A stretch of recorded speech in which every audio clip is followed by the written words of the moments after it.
Hey everyone, thanks for tuning in. Steven here with Team Euphoric, and this is day 12 of the 80 Days to Your Dream Body course. Today's protein source is going to be herring, and today is a chest training workout. And the theme for today's video is going to be exercise order. So I'm going to be going over several factors to consider when determining which order to put your exercises in.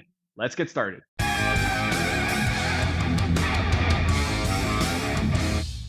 And while we're resting, let's discuss some general recommendations for exercise order with regard to injury prevention. The general structure that I like to write my programs is I will place my mobilization exercises first, followed by my proprioception exercises, then resistance training exercises. If I'm going to be doing any cardio with a client or patient, I will place that after the resistance training, and then I will finish off with a stretching routine. With regard to the mobilizations and proprioception exercises, you want to start from the ground up. So we're going to focus at the ankle first, then at the knee, the hip, the lumbar spine, the thoracic spine, move out to the extremities. We're going to work at the shoulder, elbow, and then the wrist, and then finish off with the cervical spine and head.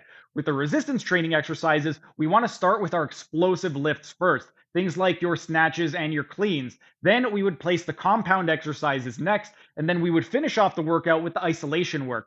The reason being is that this is going to allow for greater fatigue management. If we end up placing the snatch at the beginning, it's going to be ideal. If we place it at the end when we're tired, if we fail at the snatch, that could be disastrous. However, if we place a bicep curl at the end of the workout and we fail on a bicep curl, all you got to do is drop the weight. Nothing bad is really going to happen.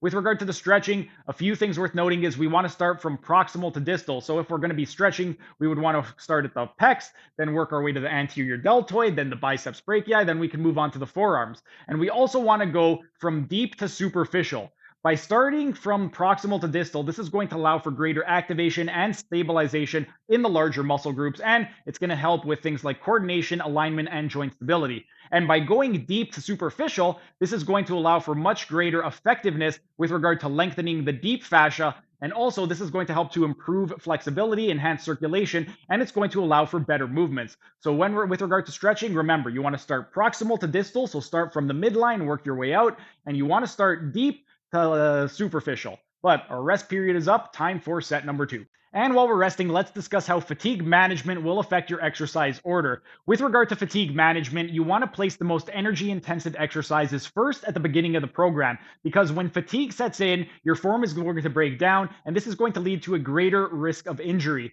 This is also going to limit your performance. I mentioned this during the last break period, but if you end up getting fatigued and you place something like a snatch at the end of the program, the chance of you injuring yourself is going to be much greater than if you get fatigued and you have something like a bicep curl at the end of a workout program. If you get fatigued with a snatch, that bar could land crashing down on your head. You could snap a humerus, which I've seen happen in gyms.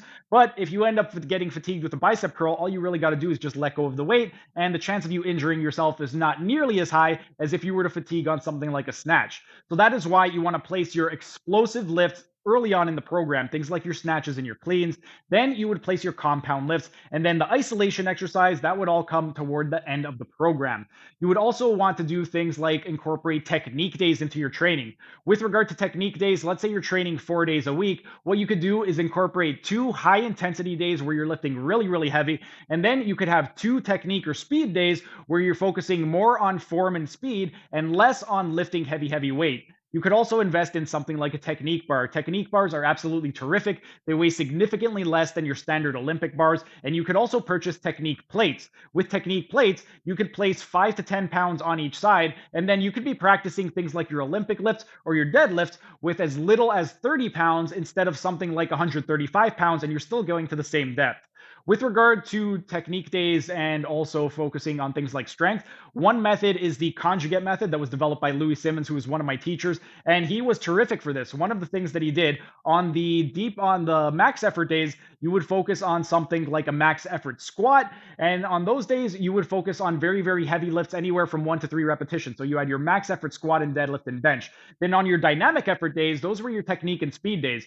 On your dynamic effort squat day, you would perform 6 to 8 sets of 2 repetitions at 40 to 60% of your 1RM. On your dynamic effort bench day, you would perform 8 sets of 3 repetitions at 45 to 60% of your 1RM. And on your speed deadlift days, you would perform explosive singles at 50 to 70% of your 1RM. But our time is up. Time for set number 3. And while we're resting, let's discuss how recovery needs will affect your exercise order. With regard to your recovery, you want to make sure that the exercises or the muscle groups that require the most amount of recovery are placed early on, first in the program, because those are going to be the most demanding exercises. That is when you are going to have your best focus and energy, and also it is going to reduce the recovery burden later on in the program. So, exercises that require a lot of coordination, skill, motor control, those are going to come first. Those are going to be things like your Olympic lift and your plyometric exercises. I've already mentioned this a couple times, but if you lose focus on something like a snatch, the results can be disastrous. Whereas if you lose focus on something like a bicep curl, the results really are not going to be that bad because you could always just drop the weight.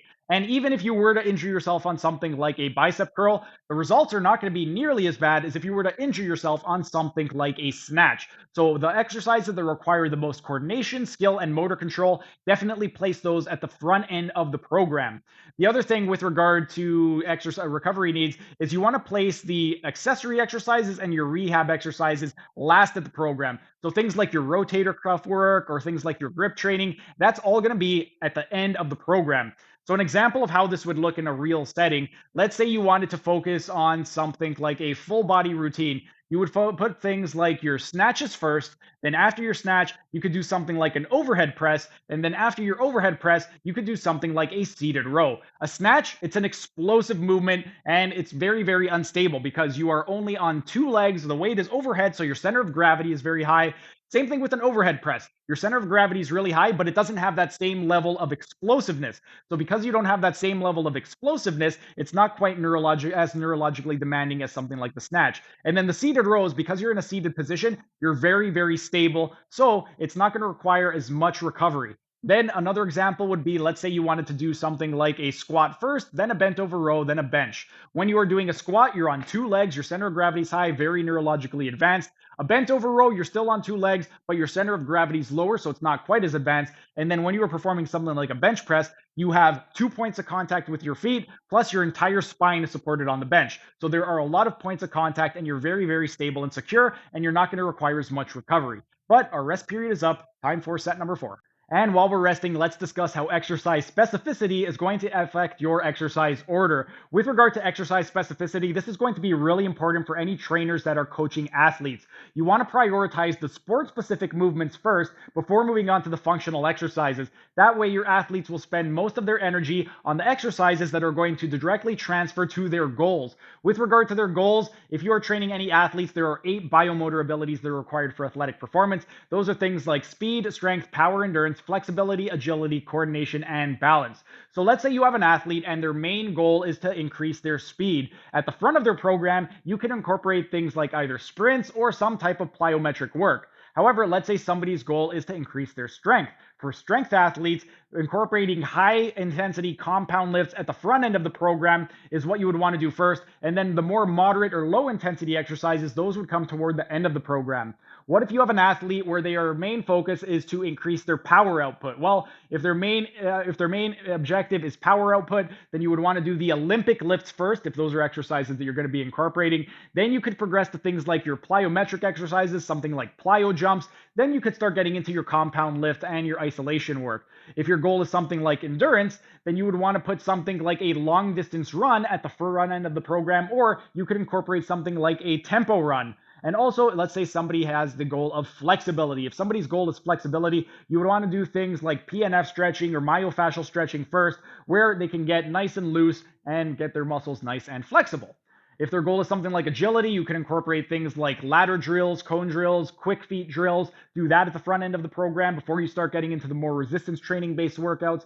And then if their goal is something like coordination, you could focus on things like single leg throws. So just have them hold a medicine ball and from one leg, throw it off of a rebounder, catch it, and see if that helps with their coordination. You could also have them do things like jump rope. And then lastly, if their goal is balance training, you could do things like proprioception work or single leg exercises. So pistol squats, single leg deadlifts, all of that stuff would be terrific. Single leg pressing, but our rest is up. Time for the 5th and final set. Thanks for sticking around until the end of the video. Be sure to like, share, and leave a comment as it'll help the algorithm. And if you enjoyed the content, show your support by subscribing to the channel by clicking on the icon in the bottom right corner. And if you really want to show your support, then consider becoming a member by clicking on the icon in the bottom left corner. These new high quality videos aren't cheap to edit, and the $5 membership will really help with the video editing budget. You'll also get access to a ton of exclusive perks like early access to videos and this program design lecture playlist in the top right hand corner. And if you want to learn how to do a one armed pull up, then check out the playlist on the top left corner.